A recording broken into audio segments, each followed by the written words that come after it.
हरे कृष्णा। आप सभी का दिन शुभ और मंगलमय हो। भगवान श्री हरि विष्णु जी की कृपा सदा सर्वदा बनी रहे। इसी मंगल कामना से आज की वीडियो का शुभारंभ करती हूँ।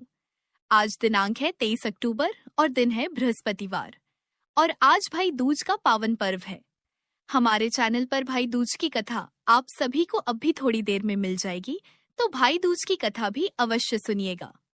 आज आप सुनेंगे कार्तिक मास महात्म्य का 17वां अध्याय। तो आइए आज की कथा का शुभारंभ करते हैं तुलसी माता की कथा के साथ। हमारे हिंदू धर्म में कार्तिक मास को बहुत ही पवित्र और शुभ माना जाता है। एक बार की बात है, देवी सत्यभामा ने भगवान श्री कृष्ण से पूछा, हे स्वामी, कार्तिक मास में तुलसी जी में जल चढ़ाने से क्या होता है?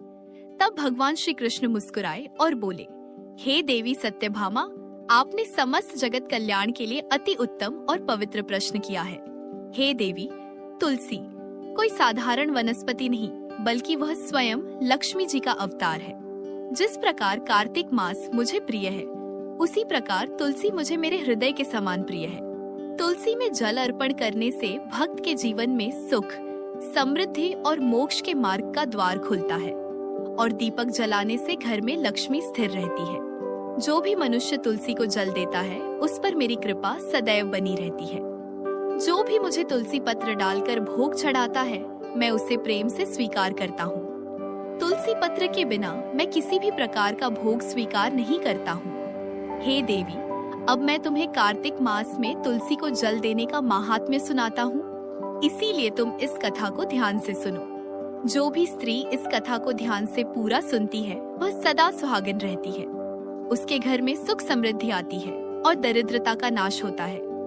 देवी सत्यभामा कहती है, हे स्वामी, मैं इस कथा को ध्यान से पूरा सुनूंगी, कृपया आप मुझसे वह कथा कहिए। तब भगवान श्री कृष्ण देवी सत्यभामा को वह कथा सुनाने लगते हैं।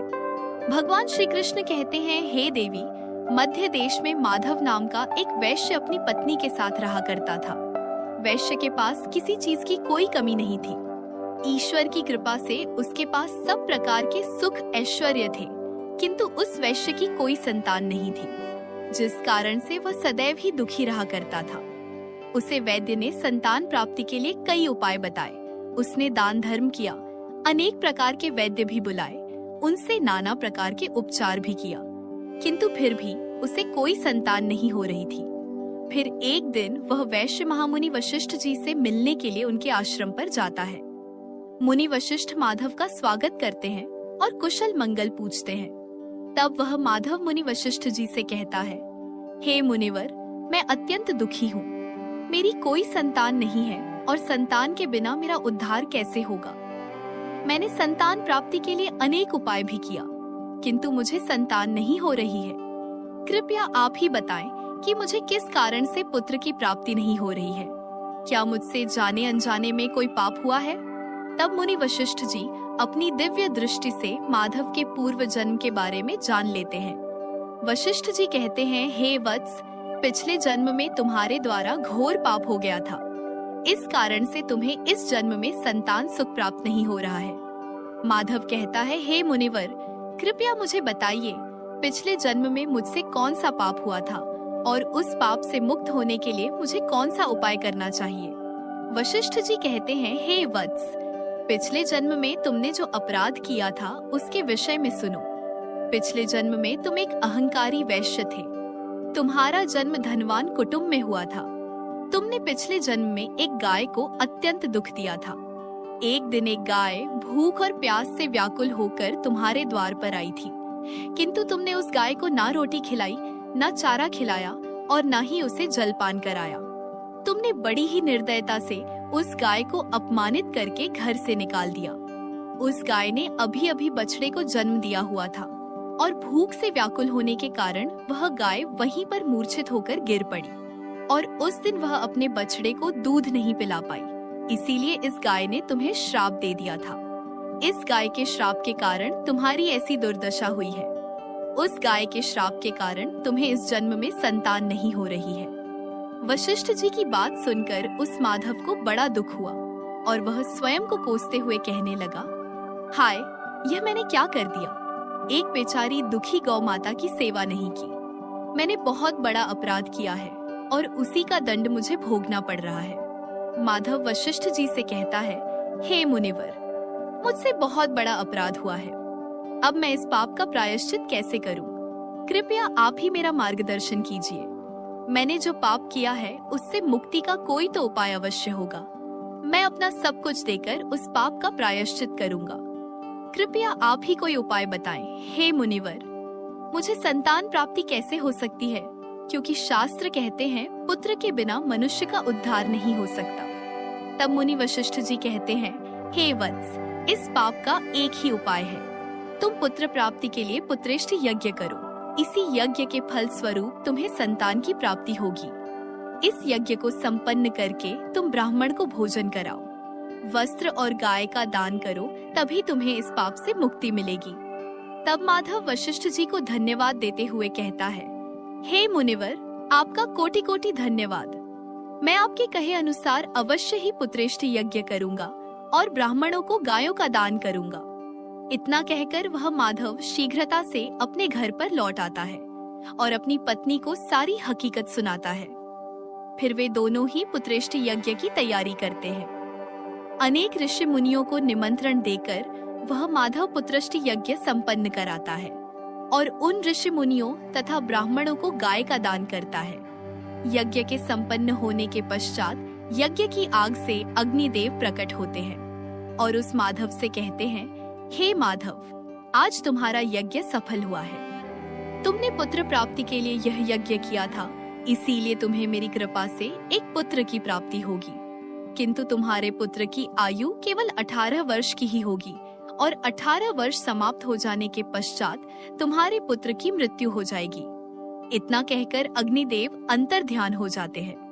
पुत्रेष्ठ यज्ञ करके और अग्निदेव से पुत्र का वरदान प्राप्त करके वह माधव बहुत प्रसन्न तो हुआ, किंतु उसे बड़ा दुख भी हुआ। माधव ने सोचा, पुत्रहीन होने से अच्छा है कम आयु वाला पुत्र ही ठीक है।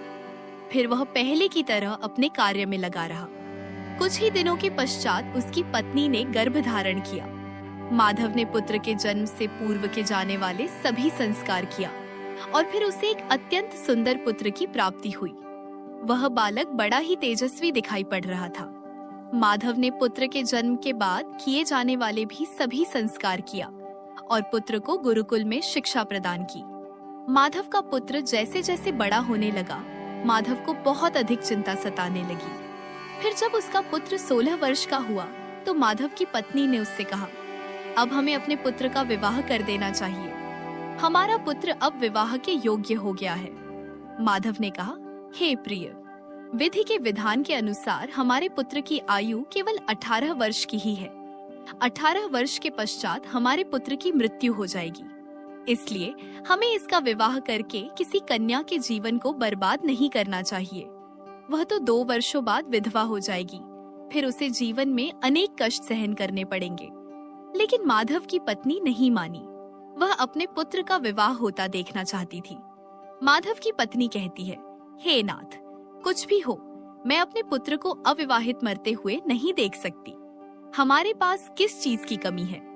हमारी पुत्रवधू इस संपत्ति को प्राप्त करके सुखी जीवन जी सकती है। इसलिए अब आप संकोच न करें और हमारे पुत्र के लिए सुंदर कन्या की खोज करें। अपनी पत्नी के मन के आगे माधव की एक ना चली और फिर वह पुत्र के विवाह के लिए मान गया। फिर उसने पास ही के नगर में रहने वाले एक अत्यंत गरीब वैश्य की पुत्री के साथ अपने पुत्र का विवाह संपन्न किया। माधव की बहू का नाम सुभद्रा था।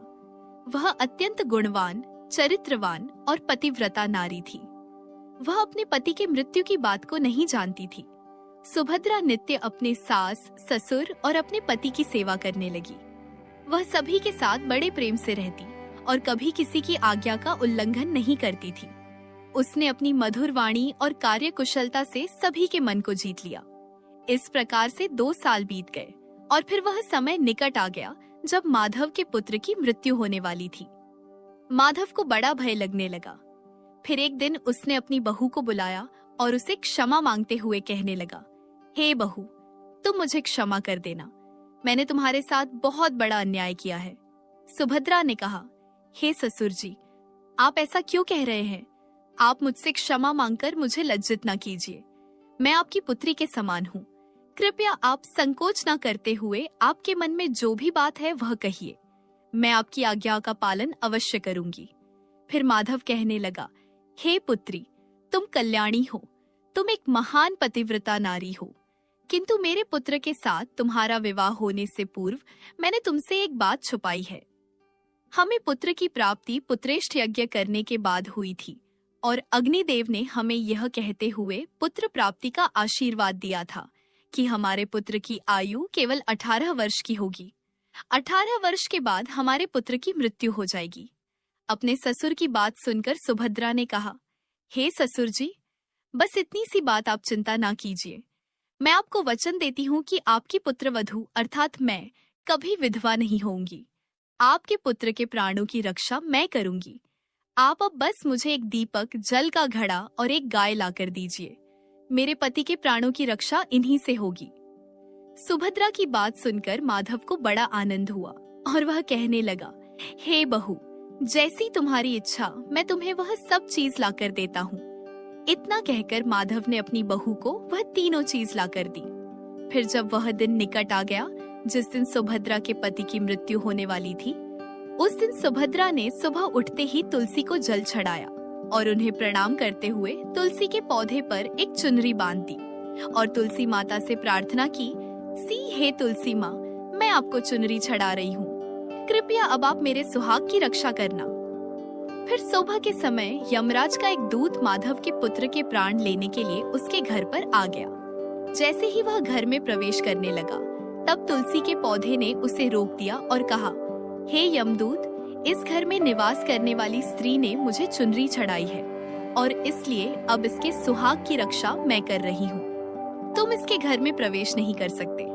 इतना कहकर तुलसी ने यमराज के उस दूत को घर में जाने से रोक दिया। वह दूत भयभीत होकर सुभद्रा के पति के प्राण लिए बगैर ही यमपुरी लौट गया।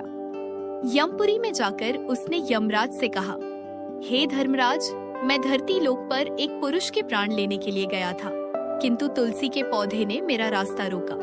उस तुलसी के पौधे के कारण मैं घर में प्रवेश नहीं कर पा रहा हूँ। इस बात पर यमराज को बड़ा क्रोध आ गया।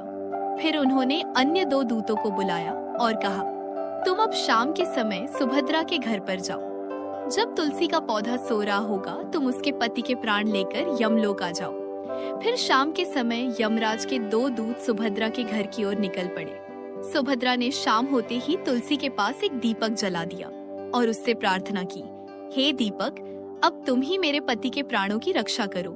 यम के दूत मेरे पति के प्राण लेने के लिए आ रहे हैं। फिर शाम हो गई। तुलसी का पौधा सो गया और यमराज के 2 दूत सुभद्रा के घर के सामने आकर खड़े हो गए और सोचने लगे, अब तो इस मनुष्य के प्राण लेकर ही हम यमपुरी लौटेंगे। जैसे ही यम के दूत सुभद्रा के घर में प्रवेश करने लगे, तुलसी के पास लगाए हुए दीपक ने उनका रास्ता रोक दिया और कहा, हे दूतों, तुम अब इस सुभद्रा के पति के प्राण नहीं ले जा सकते। उस स्त्री ने मुझे प्रज्वलित करके उसके पति के प्राणों की रक्षा करने की प्रार्थना की है, इसीलिए अब मैं उसके पति के प्राणों की रक्षा कर रही हूँ। इसलिए तुम आज उसके पति के प्राण नहीं ले जा सकते। तुम यहीं से लौट जाओ, नहीं तो मैं सब कुछ जलाकर भस्म कर दूंगी और मेरी अग्नि में तुम दोनों भी जलकर भस्म हो जाओगे। उस दीपक की बात सुनकर यमराज के दोनों दूत अत्यंत भयभीत हो गए और फिर से लौटकर यमराज के पास चले गए। वहां पर जाकर उन्होंने यमराज को सारा वृत्तांत सुनाते हुए कहा, हे यमराज, आपकी आज्ञा का पालन करते हुए हम दोनों शाम के समय उस पुरुष के प्राण लेने के लिए गए थे, किंतु तुलसी के पास लगाए हुए दीपक ने हमारा रास्ता रोक दिया, इसीलिए हम खाली हाथ ही लौट आए हैं। यह सुनकर यमराज को बड़ा क्रोध आ गया। फिर उन्होंने अन्य 4 दूतों को बुलाया और कहा, अब तुम सुबह उस सुभद्रा के जागने से पहले जाओ और उसके पति के प्राण लेकर आ जाओ। यमराज की आज्ञा पाकर दूत सुबह सुभद्रा के घर की तरफ जाने लगे, लेकिन इधर सुभद्रा ने रात को ही घर के दरवाजे के सामने जल से भरा हुआ लोटा रख दिया और उससे प्रार्थना की, मेरे पति की रक्षा कीजिए। यम के दूत मेरे पति के प्राण लेने के लिए आ रहे हैं, अब आप ही मेरे सुहाग की रक्षा कर सकते हैं। इतना कहकर वह सुभद्रा सोने के लिए चली गई। इधर यम के दूत सुबह सुभद्रा के जागने से पहले ही उसके घर पर पहुंच गए। जैसे ही वे घर के अंदर प्रवेश करने लगे, तब उस लोटे के अंदर भरे हुए जल ने कहा, तुम रुक जाओ, अब तुम इस घर में प्रवेश नहीं कर सकते। यह घर अब मेरी सुरक्षा में है। मैं सुभद्रा के पति के प्राण तुम्हें लेकर जाने नहीं दूंगा। अगर तुमने इस घर में प्रवेश किया तो मैं नरक की अग्नि को बुझा दूंगा, जिसमें सारा नरक लोक डूब जाएगा। यह सुनकर यमराज के बेचारे दूत घबरा गए और एक दूसरे की तरफ देखकर उस स्थान से भाग गए। वे सभी यम के दूत यमराज के पास लौट गए और उनसे कहने लगे, हे धर्मराज, आपकी आज्ञा का पालन करने के लिए हम चारों सुबह सुभद्रा के जागने से पहले ही उसके पति के प्राण लेने के लिए पहुंच गए थे, किंतु सुभद्रा के घर के बाहर रखे हुए जल के लोटे ने हमारा मार्ग रोक लिया और इसी कारण से हम उसके घर में प्रवेश नहीं कर सके। अब यमराज को बहुत ही अधिक क्रोध आ गया। इस बार उन्होंने 8 यमदूतों को बुलाया और कहा, हे यमदूतों, अब शीघ्रता से जाओ और बलपूर्वक उस मनुष्य के प्राण खींचकर यमलोक लेकर आओ। फिर वह 8 यमदूत यमराज की आज्ञा का पालन करते हुए पृथ्वी लोक पर उस सुभद्रा के घर के पास आते हैं, तो देखते हैं कि उस सुभद्रा के घर के सामने एक गाय खड़ी है। सुभद्रा ने यमदूतों के आने से पहले ही अपने घर के सामने गाय को बांध दिया था और गौ माता से विनती की थी, हे गौ माता, आज यमदूत मेरे पति के प्राण लेने के लिए आ रहे हैं। अब आप ही मेरे सुहाग की रक्षा कर सकती हैं। हे गौ माता, मैं आपकी शरण में आई हूँ, कृपया मुझे विधवा होने से बचा लीजिए। उस गाय ने कहा, हे पुत्री, तुम चिंता मत करो, तुम्हारे पति के प्राणों की रक्षा मैं स्वयं करूंगी।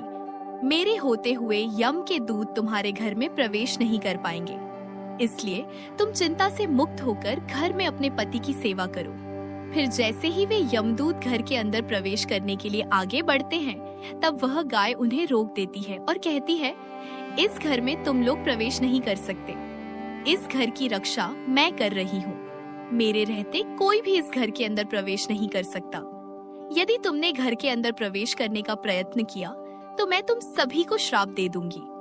अगर तुम्हें इस घर के अंदर प्रवेश करना है तो तुम्हें पहले मेरे प्राण लेने पड़ेंगे और तुम सभी को गौ हत्या का पाप लगेगा, जिसका कोई प्रायश्चित नहीं है। वहाँ पर उपस्थित सभी यमदूत गाय के द्वारा श्राप देने की बात सुनकर भयभीत हो गए।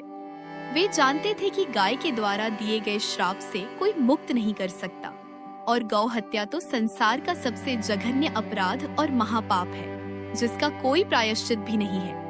इसीलिए वे सभी वहाँ से लौटकर यमराज के पास चले गए। यमपुरी जाकर उन यमदूतों ने यमराज को सारा वृत्तांत सुनाते हुए कहा, हे धर्मराज, उस सुभद्रा के पति के प्राणों की रक्षा एक गाय कर रही है। उस गाय ने हमें श्राप देने की बात कही, इसीलिए हम सभी भयभीत होकर वापस लौट आए हैं। हम में गाय का सामना करने की शक्ति नहीं है। उन यमदूतों की बात सुनकर यमराज आग बबूला हो गए और स्वयं भैंस पर सवार होकर पृथ्वी लोक की ओर निकल पड़े। यमराज अपने भैंस पर सवार होकर उस सुभद्रा के घर के पास चले आते हैं। यमराज को अपने घर के सामने खड़ा हुआ देखकर सुभद्रा भयभीत हो जाती है और जल्दी से आकर यमराज के चरण स्पर्श करके उन्हें नमस्कार करती है और उनकी स्तुति करने लगती है। हे यमराज, आप तो तीनों लोकों के प्राणियों पर कृपा करने वाले महान देवता हैं। इस संसार के समस्त प्राणियों के पाप और पुण्य का लेखा जोखा आप अपने पास रखते हैं। हे न्याय के देवता धर्मराज, मैं सत्य धर्म का पालन करने वाली पतिव्रता स्त्री हूँ। मैं आपको बारंबार नमस्कार करती हूँ, कृपया मुझे आशीर्वाद दीजिए। सुभद्रा के द्वारा की गई स्तुति से यमराज अत्यंत प्रसन्न होते हैं और उसे अनजाने में ही सदा सुहागन रहो ऐसा कहकर आशीर्वाद देते हैं। फिर जब यमराज सुभद्रा के पति के प्राण ले जाने के लिए आगे बढ़ते हैं, तो सुभद्रा कहती है, हे धर्मराज, आपने अभी मुझे सदा सुहागन रहने का आशीर्वाद दिया है और अब आप मेरे पति के प्राण लेने जा रहे हैं। इससे तो आपका आशीर्वाद झूठा साबित हो जाएगा। यह सुनकर धर्मराज रुक जाते हैं और सुभद्रा की ओर देखकर मुस्कुराने लगते हैं। सुभद्रा के निर्मल हृदय और अपने पति के प्रति समर्पण भाव को देखकर यमराज अत्यंत प्रसन्न होते हैं। सुभद्रा की ओर देखकर यमराज कहते हैं, हे पुत्री, आज तुमने साक्षात मृत्यु को ही पराजित किया है। मैं तुम्हारे पतिव्रत धर्म से अत्यंत प्रसन्न हूँ। अब मैं तुम्हारे पति के प्राण छोड़ देता हूँ। तुम्हारी जो भी मनोकामना है वह मुझसे मांग लो।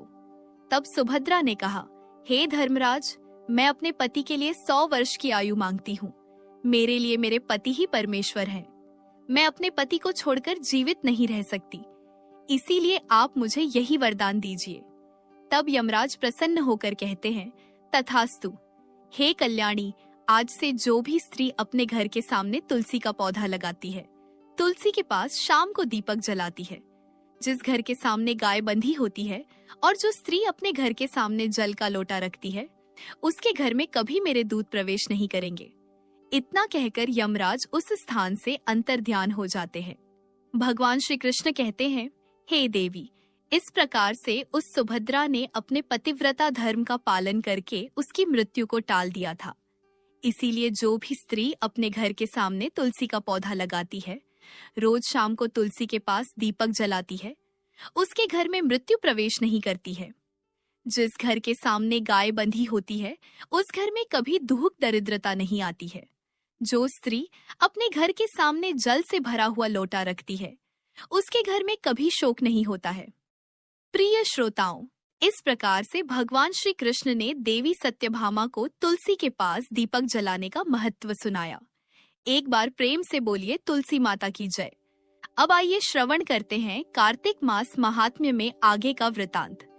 इससे पहले की वीडियो में आपने अदिति की कथा सुनी थी। सूत जी के इस प्रकार कहने पर ऋषि आश्चर्यपूर्वक कहने लगे कि हे सूत जी, कितने आश्चर्य की बात है कि अदिति अग्नि में नहीं जली और ना ही उनको इसका पता ही चल पाया। तब सूत जी कहने लगे, हे ऋषियों, इसमें आश्चर्य की बात है। जिन भगवान के स्मरण मात्र से ही सारे संकट दूर हो जाते हैं, उनका ध्यान करने वाले भक्त को भला कौन कष्ट दे सकता है। जब वह अग्नि शांत हुई, तब भगवान विष्णु स्वयं अदिति के सामने प्रकट हो गए और बोले, हे देव माता, तुम्हारे इस कठिन तप से हम अति प्रसन्न हैं। आप इच्छित वरदान मांगिए। भगवान विष्णु को अपने सम्मुख साक्षात उपस्थित देखकर अदिति जी ने विनम्र भाव से भगवान की स्तुति करते हुए कहा कि हे भगवान, आपके स्मरण मात्र से समस्त क्लेश दूर हो जाते हैं और आपके चरण कमलों की सेवा करके भक्तजन परम सिद्धि को प्राप्त करते हैं। ऐसे भगवान को मेरा सादर नमस्कार है। देवता, नदी और समुद्र आदि सब कुछ आप ही हैं। इसलिए आप मेरे पुत्रों की रक्षा कीजिए और निष्कंटक राज्य दीजिए।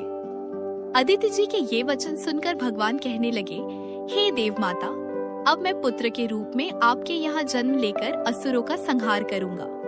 ऐसा कहकर अपने कंठ की माला भगवान विष्णु अदिति को देकर वहां से अंतर्ध्यान हो गए। इसके पश्चात देव माता अदिति अपने आश्रम में चली आई।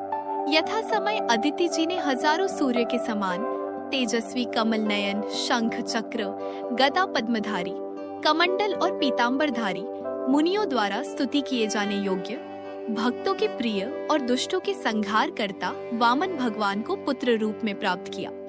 वामन भगवान को अपने आश्रम में देखकर कश्यप आदि ऋषियों ने भगवान की स्तुति की।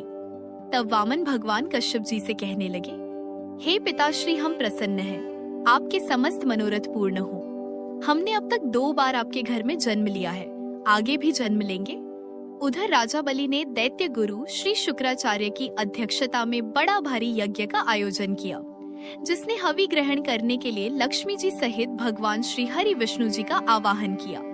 उसी समय भगवान बटुक ब्रह्मचारी के रूप में वहां उपस्थित हुए।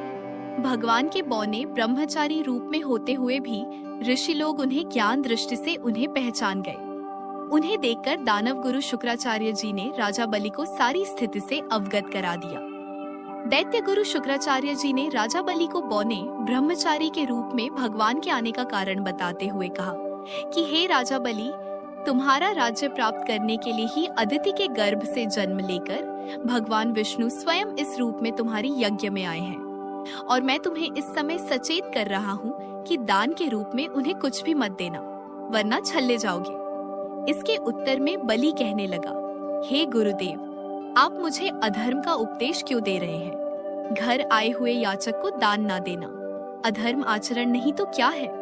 अगर विष्णु भगवान स्वयं याचक बनकर मेरे द्वार पर आए हैं, तो इससे बढ़कर मेरे लिए सौभाग्य की और क्या बात हो सकती है। मैं जितने यज्ञ आदि करता हूँ, वे सभी भगवान विष्णु को प्रसन्न करने के लिए ही तो करता हूँ। इसीलिए बटुक रूप में वे जो कुछ भी मांगेंगे मैं अवश्य दूंगा।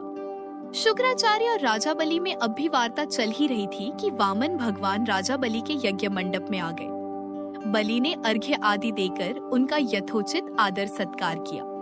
फिर हाथ जोड़कर कहने लगा कि हे नाथ, आपके दर्शन पाकर मैं तो कृतार्थ हो गया। अब आज्ञा दीजिए कि मैं आपकी क्या सेवा कर सकता हूँ। तब भगवान कहने लगे कि हे राजन, तप करने के लिए मुझे बस 3 पग भूमिदान में दे दीजिए। यह सुनकर राजा बलि ने हंसकर कहा, प्रिय बटुक, तुमने मांगा भी तो क्या मांगा 3 पग भूमि? कुछ धन, ग्राम, शहर, हाथी आदि घोड़े मांगे होते। यह सुनकर वामन भगवान बोले, हे दैत्यराज, मुझे किसी भी प्रकार का कोई प्रलोभन नहीं है। मुझे तो तप करने के लिए केवल 3 पग भूमि ही चाहिए। हे राजन, ये पृथ्वी सदैव किसी के पास नहीं रहती। सारी पृथ्वी को भोगने वाले मानधाता जैसे राजा आज कहाँ हैं? इसलिए मुझे अधिक लोग नहीं, मात्र 3 पग भूमि ही चाहिए। चंचल लक्ष्मी को यज्ञ और दान आदि में लगाकर तुम्हारी तरह जो अपना मार्ग सुधारते हैं वे धन्य हैं। भूमि दान से उत्तम ना कोई दान हुआ है और ना आगे कोई होगा। इसलिए हे दानवीर राजा, मुझे मात्र 3 पग भूमि दे दीजिए। भगवान विष्णु ने राजा बलि को समझाते हुए आगे कहा, हे राजा बलि, इस संबंध में मैं तुम्हें एक प्राचीन इतिहास सुनाता हूँ। ध्यान से सुनो। पहले ब्रह्मकल्प में भद्रमती नाम का एक दरिद्र ब्राह्मण रहता था। उसके श्रुता, सिंधु, यशोमती, शोभा, कामिनी और मालिनी नाम की 6 पत्नियां और अनेक पुत्र थे। जब दरिद्रता के कारण सभी भूख से अत्यंत दुखी हो गए, तब वह ब्राह्मण अपने परिवार सहित कौशाम्बी नाम की नगरी में चला गया। वहां जाकर भद्रमती ने सुघोष नामक एक धनी ब्राह्मण से 5 पग भूमि दान में मांगी, जो उसने दी। इसी 5 पग भूमि के दान के कारण उस सुघोष नामक ब्राह्मण को विष्णु जी का परम पद प्राप्त हो गया। फिर एक अन्य ब्राह्मण के मांगने पर भद्रमती ने वह दान में मिली हुई 5 पग भूमि उसे भी दान में दे दी। इससे भद्रमती को मोक्ष की प्राप्ति हो गई। इसी कारण हे राजा बलि, मैं तो कहता हूँ कि मुझे भी 3 पग भूमि दान में दे दो, जिससे उसे मैं भी किसी को दान में देकर मोक्ष का साधन प्राप्त कर सकूं। वामन भगवान के द्वारा प्रेरित करने पर राजा बलि गंगा सागर अर्थात टोटी वाला लोटा लेकर भूमि का संकल्प करने को तैयार हो गया। तब शुक्राचार्य जी तपोबल से अपना सूक्ष्म रूप बनाकर राजा बलि को संकल्प करने से रोकने के लिए गंगा सागर की टोटी में जल रोककर बैठ गए। अर्थात टोटी वाला लोटा जो होता है, जिस जगह से जल की धारा निकलती है, उस जगह पर जाकर गुरु शुक्राचार्य जी बैठ गए। वामन भगवान शुक्राचार्य जी की इस चाल को जान गए, इसलिए उन्होंने एक तेज नोक वाली कुशा लेकर लोटे की टोटी के छेद में डाल दी, जिससे शुक्राचार्य जी की एक आंख फूट गई और टोटी से राजा की अंजलि में जल गया। राजा बलि ने फिर 3 पग भूमि देने का संकल्प ले दिया। उसी समय भगवान विराट रूप धारण करके ब्रह्मलोक तक बढ़ गए और फिर उन्होंने 2 पगों में ही सारा ब्रह्मांड नाप लिया। भगवान के पांव के अंगूठे से ब्रह्मांड फूट गया और फूटे हुए मार्ग से पानी के अनेक स्रोत बहने लगे। भगवान विष्णु का पैर उस जल से धुलता रहा। वही पावन जल ब्रह्मा आदि देवताओं को पवित्र करता हुआ सप्त ऋषियों से सेवित सुमेरु पर्वत पर पड़ा और गंगा जी के नाम से विख्यात हो गया। इस प्रकार पतित पावनी गंगा जी की उत्पत्ति भगवान के श्री चरणों से हुई, जिसके स्नान और स्मरण मात्र से जन्म जन्मांतर के पाप नष्ट हो जाते हैं। यह दृश्य देखकर समस्त देवता और ऋषि मुनि स्तुति करते हुए बोले, हे अनंत मूर्ति, जगत संचालक, परम पिता और सबके स्वामी, आपको नमस्कार है। इस प्रकार स्तुति सुनकर भगवान ने फिर उन सभी देवताओं को उनका अपना अपना स्थान दिला दिया और बलि को रसातल भेजते हुए उसे वरदान दिया कि अग्नि में बिना मंत्र उच्चारण के जो हवन किया जाएगा, वह तथा कुपात्र को अपवित्रता से दिए गए दान का फल तुम्हें प्राप्त होगा।